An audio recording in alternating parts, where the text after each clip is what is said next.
Në 25 vjetorin e hapjes së ambasadës amerikane, rikthehet diplomati i parë i dërguar në Shqipëri në vitin 1991, Christopher Hill.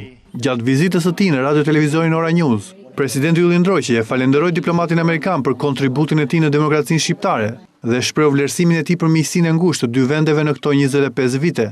Në studion e të Najt Hilvatare, Chris Hill foli për Shqipërinë atyre viteve dhe ndryshimet të mëdha të ditëve të sotme.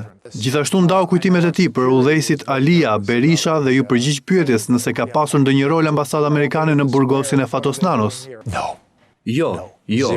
Zero. Were you consulted? Did you know about it? Never. I don't think Mr. Ryerson Kur, nuk mendoj se as zoti Ryerson dhe as ndonjë nga diplomatët tanë të jetë konsultuar për këtë.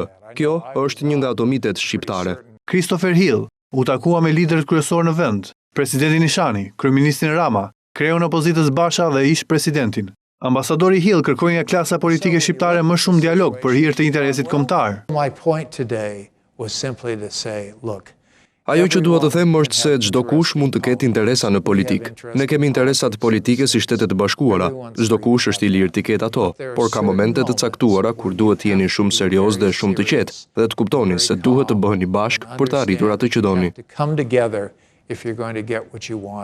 Dhe një mesazh për popullin pas 25 viteve të ndërtimit të demokracisë. Don't lose patience and understand that Mos e humbisni durimin dhe kuptoni që demokraci do të thotë të ndodheni në situata të ndryshme politike. Njerëzit mund të debatojnë, të luftojnë. Ka momente të caktuara në demokraci, kur njerëzit duhet të bëhen bashkë dhe të zgjidhin probleme të ndryshme, sepse qëllimi për të përmbushur rrugëtimin e Shqipërisë drejt Euroatlantikut nuk është përmbyllur akoma.